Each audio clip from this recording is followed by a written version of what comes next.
அனைவருக்கும் கோபிநாத்தின் அன்பு வணக்கங்கள் நண்பர்களே. நம்ம சேனலுக்கு முதன்முறையாக வரவங்களா இருந்தால் மறக்காமல் சப்ஸ்கிரைப் மற்றும் பெல் பட்டனை ப்ரெஸ் பண்ணிக்கோங்க. இந்த வீடியோவை லைக் பண்ணிவிட்டு உங்கள் நண்பர்களோட பகிர்ந்துக்கோங்க. அனைவரும் பலனடையட்டும். பொதுவாக விளக்கேற்றுதல் அப்படின்னு சொல்லக்கூடியது மனதில் உள்ள அந்த இருளை போக்குவதற்கு ஈடானது அப்படின்னா மாற்று கருத்து இல்லை.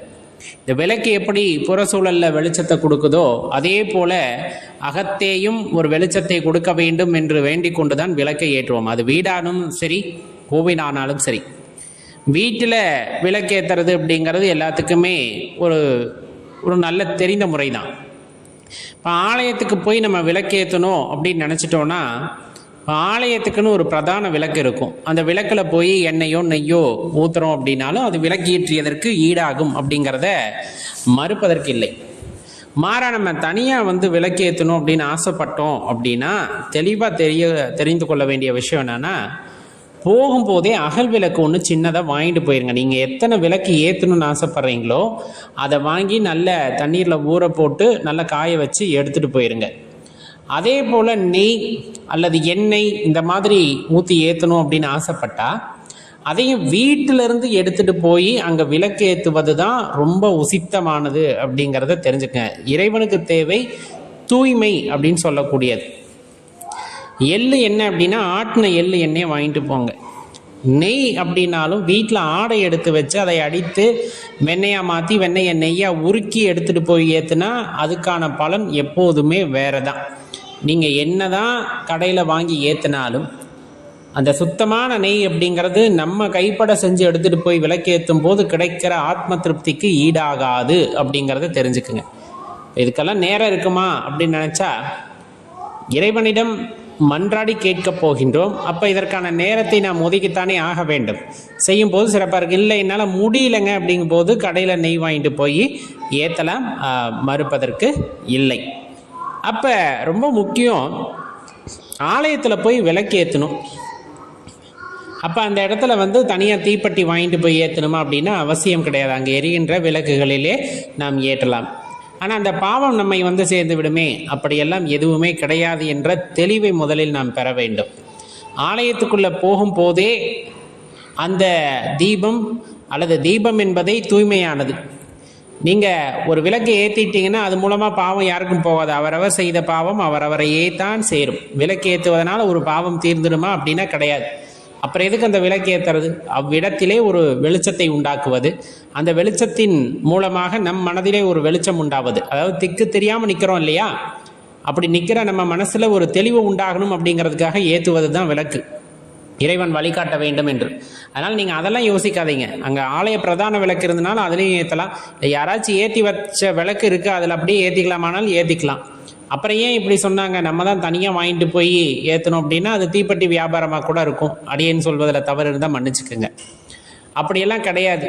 அக்னிக்கு எந்த தோஷமும் கிடையாது, தீட்டும் கிடையாது, தடங்கும் கிடையாது. அதனால் தைரியமாக நீங்கள் மன திருப்தியாக மனதில் உறுத்தல் இல்லாமல் ஏற்றலாம். ஞாபகம் வச்சுக்க. வீட்டில் விளக்கேற்ற போகிறோம் அப்படிங்கும்போது கண்டிப்பாக இது எல்லாத்துக்குமே பழக்கமாயிடுச்சு. முன்ன மாதிரிலாம் இல்லை. முன்னெல்லாம் வாரத்துக்கு ஒரு தடவை, மாதத்தில் முக்கியமான நாட்களில் மட்டும்தான் உண்மையாலுமே வீட்டில் விளக்கு ஏற்றுனாங்க. ஒரு சிலருக்கு மட்டுமே இந்த சூட்சமம் தெரிந்திருந்து தினமும் காலை மற்றும் மாலையில் விளக்கேற்றினாங்க. இன்றைக்கி நிலைமைக்கு பெரும்பாலும் எல்லார் வீட்டிலையும் காலை மாலை 2 நேரமும் விளக்கேற்ற பழக்கம் வந்துடுச்சு. இருந்தாலும் நம்ம சில விஷயங்களை தெளிவாக தெரிந்து கொண்டு விளக்கேற்றுவது அப்படிங்கிறது இன்னுமே நமக்கு நல்ல பலனை அளிக்கக்கூடியதாக இருக்கும் அப்படிங்கிறத தெரிஞ்சுக்கணும். இப்போ வீட்டில் விளக்கேற்றுறோம். எல்லாத்து வீட்லேயும் கஜலக்ஷ்மி விளக்கு வாங்கியாச்சு.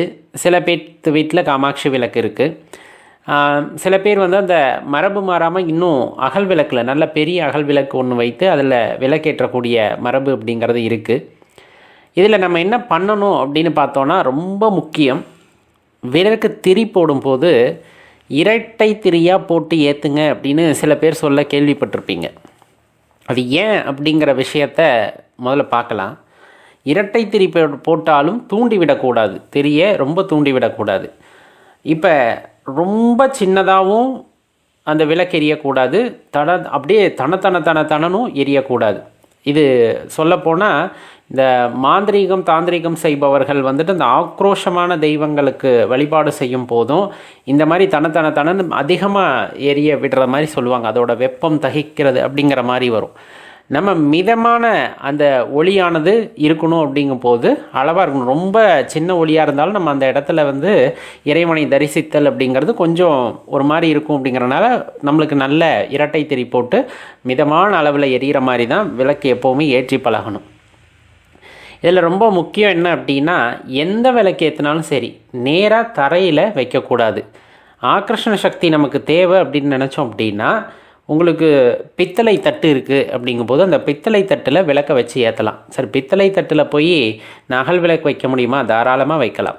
இல்லை பித்தளை தட்டு இல்லை, காப்பர் தட்டு இல்லை அப்படிங்கிற பட்சத்தில் நம்ம என்ன பண்ணலாம் அப்படின்னா, வாழை இலை இருக்குது, இல்லை அரச இலை இருக்குது, வீட்டுக்கு பக்கத்தில் இருக்குது அப்படின்னா அதை சின்னதாக கத்திரிச்சிக்கிட்டு அந்த வாழை இலையை வச்சு மேலே ஏற்றலாம். நேரடியாக தரையில் வைக்கக்கூடாது. இல்லை நாங்கள் ஸ்டாண்டில் தான் ஏற்றுறோம், பூஜை கபோர்டில் தான் ஏற்றுறோம், எப்படி இருந்தாலும் சரி நேரடியாக விளக்க கீழே வைக்கக்கூடாது அப்படிங்கிறத தெளிவாக தெரிஞ்சுக்குங்க. அதுக்கப்புறம் தொடர்ந்து விளக்கேற்றுறோம் அப்படிங்கிற பேரில் இந்த அந்த கசடுகளெல்லாம் இருக்குது இல்லையா, அழுக்குகள் எல்லாம் அந்த விளக்கில் வந்துட்டு தொடர்ந்து படிந்து கொண்டே இருக்கிறது. நான் அதை பற்றி கவலைப்படாமல் விளக்கேற்றி கொண்டே இருக்கலாமா அப்படின்னு கேட்டால் அதுவுமே தவறான விஷயம்தான். விளக்கு வந்து தெய்வாம்சம் வாய்ந்தது. அதை வந்து அழுக்கடைய விடக்கூடாது. ஒரு தொடர் நாட்களில் அதை தொடர்ந்து சுத்தம் செய்து சந்தனம் குங்குமம் அல்லது மஞ்சள் குங்குமம் வைத்து அலங்கரித்து தான் அந்த விளக்கை நாம் ஏற்ற வேண்டும் அப்படிங்கிறத தெளிவாக தெரிஞ்சுக்கணும். சில பேர் வந்து ஒரே விளக்கில் எல்லா தெய்வத்தையும் ஆவாகனம் செய்து ஒரே விளக்காக ஏற்றுவார்கள். சில பேர் வந்து துணை விளக்கு ஏற்றுவார்கள். குலதெய்வத்துக்கு அப்படின்னு தனியாக விளக்கு ஏற்றுறவங்க இருக்கிறாங்க. அப்படி தனித்தனியாக விளக்குகளை ஒரு வீட்டில் ஏற்றலாமா அப்படின்னா கண்டிப்பாக ஏற்றலாம். அதில் எந்த மாறுபாடுமே கிடையாது. ரொம்ப முக்கியம், நம்ம விளக்கு ஏற்றுறோம் அப்படிங்கும்போது ஒரு கன்னியாவது பூ அந்த விளக்கிற்கு வைத்து ஏற்ற வேண்டும் அப்படிங்கிறத தெளிவாக தெரிஞ்சுக்கணும்.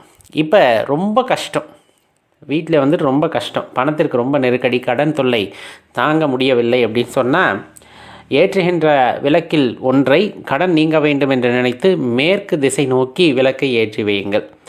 அது ஏற்றுற விளக்கில் பார்த்திங்கன்னா சிவப்பு நிற திரி போட்டு மேற்கு திசை நோக்கி நீங்கள் விளக்கை ஏற்றுறீங்க அப்படிங்கும்போது வீட்டில் கடன் தீர வேண்டும் என்ற எண்ணத்தில் அந்த விளக்கை ஏற்றுங்கள். அப்படி ஏற்றுனீங்க அப்படின்னா ஏற்றி வர கண்டிப்பாக அந்த கடன் பிரச்சனை அப்படிங்கிறது தீர ஆரம்பிக்கும், படிப்படியாக தீர ஆரம்பிக்கும் அப்படிங்கிறதையும் தெரிஞ்சுக்கணும். இதில் இந்த ஏத்தனை திரியிலேயே விளக்கை ஏற்றலாமா அப்படிங்கிறது ஒன்று வரும். நான் அடியேன் வந்து ஏற்கனவே ஒன்று சொல்லியிருக்கேன். ரொம்ப முறையாக நம்ம பண்ணணும்னு நினைக்கிறோம், ரொம்ப சுத்தபத்தமாக இருக்கணும் அப்படின்னு நம்ம நினைக்கிறோம் அப்படின்னா சின்ன திரியாக போட்டு ஏற்றுங்க. ஒரு நாளைக்கு ஒரு தடவை திரியை கூட மாற்றிடுறது நல்லது. நான் சொல்கிறது உங்களால் முடிஞ்சால், இதை வந்துட்டு கட்டாயமாக பண்ணணும்னு இல்லை, அது மாதிரி மாற்றினாலும் ரொம்ப நல்லது அப்படின்ட்டு குறிப்பிடப்படும். ஏன் அப்படின்னா நம்ம ஒரு விஷயத்தை பயன்படுத்திட்டோம், அதை அடுத்த நாள் அப்படியே அந்த தட்டிலேயே சாப்பிடுவோமா, இல்லைன்னா சுத்தப்படுத்திட்டு வேறு தானே எடுத்து சாப்பிடுவோம், அப்படித்தானே. அது ஒரு விஷயத்தை வந்து ரொம்ப தூய்மையாக படைக்கிறோம் அப்படிங்கும்போது அது நம்ம மனசுக்குள்ளே ஒரு ஆனந்தத்தை ஏற்படுத்தும், வேறு எதுவும் இல்லை. இறைவன் எதையும் ஏற்றுக்கொள்வார் கண்டிப்பாக. இப்போ மனசில் நெருடல் இல்லாமல் நீங்கள் எதை செஞ்சிட்டாலும் அதில் பிரச்சனை இல்லை. ஆனால் ஒரு விஷயத்தை பார்க்குறோம், அது அழுக்காக இருக்குது, இப்போ நான் அந்த தீபத்தை ஏற்றினா எப்படிங்கிற அந்த மன ஒரு நெருடல் வந்துருச்சுன்னா அதில் பிரயோஜனம் இல்லாமல் போயிடும். அதனால தான் சொல்கிறது, விளக்கை சுத்தப்படுத்திட்டு தினமும் வந்துட்டு திரியை மாற்றிட்டு ஏற்றுறது உத்தமம். அந்த திரியை என்ன பண்ணலாம், சில பேர் வந்து எடுத்து வச்சுருந்து அது மொத்தமாக வந்துட்டு ஒரு அப்புறப்படுத்துவாங்க, சில பேர் அப்பப்போ அப்புறப்படுத்திடுவாங்க, சில பேர் அதவே திருஷ்டி சுற்றி போடுவாங்க. அதெல்லாம் நம்மளுக்கு தேவையில்லாது அப்படின்னா கூட முதல்ல அந்த விளக்கை ஏற்றும் பொழுது தினமும் திரியை மாற்றி விடுவது உத்தமம் அப்படிங்கிறத தெரிஞ்சுக்குங்க. இல்லை எனக்கு எந்த மன நெருடலும் இல்லை, நான் தொடர்ந்து அப்படியே ஏற்றிக்கிறேன் அப்படின்னா தாராளமாக ஏற்றலாம். ஆனால் இந்த கசடுகள் இந்த மாதிரி அழுக்குகளை வந்துட்டு விளக்கில் தங்க விடாதீங்க அப்படிங்கிறத மனசில் எப்போவுமே நிறுத்திக்குங்க. இப்போ அகல் விளக்கு ஏற்றுறோம், அகல் விளக்கு நல்ல பெரிய அகல் விளக்கு 2 ஏற்றலாமா அப்படின்னா முடிஞ்ச அளவுக்கு 2 ஏற்றுங்கள். இந்த என்ன சொல்கிறது, ஒரு அகல் விளக்கு ஒரு காமாட்சி விளக்கு இந்த மாதிரி இணைகளை மாற்றி ஏற்றலாமா அப்படின்னாலும் வீட்டில் ஏற்றலாம். இந்த விளக்கு அப்படிங்கிறது பார்த்திங்கன்னா வெளிச்சத்தை கொடுக்கக்கூடியது. இருளிலிருந்து ஒரு வெளிச்சத்தை பிறக்க வைக்கக்கூடியது. அந்த வெளிச்சம் உண்டாகும் போது நம்முள்ளே இருக்கின்ற இறைவன் தெரிவார் அப்படிங்கிறது தான் அதோட தாற்பயம். இப்போ பூஜையிலேயே நிறைய இறைவனோட படங்கள் விக்கிரகங்கள் எல்லாம் வச்சுருப்போம். அந்த காலத்தில் லைட் இல்லை இல்லையா? அப்போ இந்த விளக்கை ஏற்றும் போது அந்த வெளிச்சத்தில் இறைவனை காண முடியும். அதே போல் தான் நம்முள் அந்த ஜோதி தரிசனம் கிடைக்கும் போது நம்முள் இருக்கின்ற இறைவனை காணலாம் அப்படிங்கிறது அதனுடைய பெரிய சூக்ஷமம் அப்படின்னே வச்சுக்கோங்களேன். அப்போ முறையான வகையில் நம்ம விளக்கை ஏற்றுகின்றோம் அப்படிங்கும்போது கட்டாயமாக அதுக்கு பலன் கைமேல் கிடைக்கும் அப்படின்னா அதில் எந்த மாற்றம் கருத்துமே கிடையாது. சூக்ஷமமாக சொல்லப்படுவது வீட்டில் குத்துவிளக்கு ஏற்றுதல் அப்படிங்கிறது ரொம்பவே சிறப்பு வாய்ந்த ஒரு விஷயம். ஏன் அப்படி சொல்லுவாங்கன்னா, குத்துவிளக்கவே மகாலட்சுமி அம்சமாக குறிப்பிடுவாங்க. அதுலேயும் இன்னும் சொல்லப்போனால் சிவன், பிரம்மா, விஷ்ணு உரைகின்ற இடமும் குத்துவிளக்கு தான் அப்படின்னு சொல்லுவாங்க. இப்போ பார்வதி, சரஸ்வதி, லக்ஷ்மி தேவி 3 பேரும் உரைகின்ற இடமும் குத்துவிளக்கு தான் அப்படின்னு சொல்லுவாங்க. தெய்வ கடாட்சம் நிறைந்தது சொல்லப்போனால். அப்போ வாரத்திற்கு ஒரு முறையாவது வீட்டிலே குத்துவிளக்கு ஏற்றுங்கள். நம்ம ஏதோ ஒரு திருவிழா காலங்களில் பயன்படுத்துகிற வழக்கம் இருக்கும். இருந்தாலும் ஒரு வெள்ளிக்கிழமை, செவ்வாய்க்கிழமை நாட்களில் பார்த்து வீட்டில் குத்துவிளக்கை ஏற்றி வைத்து குத்துவிளக்கவே வழிபாடு செய்வது அப்படிங்கிறது ரொம்ப உத்தமம். பௌர்ணமி தினங்களில் விளக்கு பூஜை அப்படின்னு செய்வோம் இல்லையா? அந்த விளக்கு பூஜை செய்வதும் பார்த்திங்க அப்படின்னா கண்டிப்பாக உங்கள் வாழ்க்கையில் ஒரு நல்லபடியான மாற்றத்தை, மேன்மையை உண்டு செய்யும் அப்படிங்கிறத ஞாபகத்தில் வச்சுக்கணும். அப்போ விளக்கேற்றுவதில் இத்தனை விஷயம் இருக்கா அப்படின்னா கண்டிப்பாக இருக்குது. கீழே அந்த பித்தளை தட்டு, வெள்ளி தட்டு, இந்த மாதிரி தட்டுகளை வைத்து ஏற்றுவது, அதை முறையாக பராமரிப்பது, பூ பொட்டு வைத்து விளக்கை ஏற்றுவது, திரியை அடிக்கடி மாற்றுவது, அந்த அழுக்கடையாமல் விளக்கை பார்த்து கொள்வது, அதே போல் விளக்குகள் மாற்றி ஏற்றுவது, ஒன்றுக்கும் மேற்பட்ட விளக்குகள் ஏற்றுவது எல்லாமே நன்மையை தரவல்லது அப்படிங்கிறத தெரிஞ்சுக்குங்க. விளக்கு ஏற்றும் போது பஞ்சக்கூட்டு எண்ணெய், 7 எண்ணெய் கூட்டு இந்த மாதிரி சொல்கிறாங்கன்னா அதோட சரியான விகிதம் தெரியாமல் வீட்டிலே அதை ஏற்றக்கூடாது. அதை தெரிஞ்சுக்கணும். அதுக்கு நம்ம தனியாக நல்லெண்ணெயோ விளக்கெண்ணெயோ பயன்படுத்தி ஏற்றுவதே சால சிறப்பானதாக இருக்கும். நண்பர்களே, மறக்காமல் இந்த பதிவை உங்கள் நண்பர்களோடையும் பகிர்ந்துக்குங்க. அவங்களும் பலனடையட்டும். நன்றி, வணக்கம்.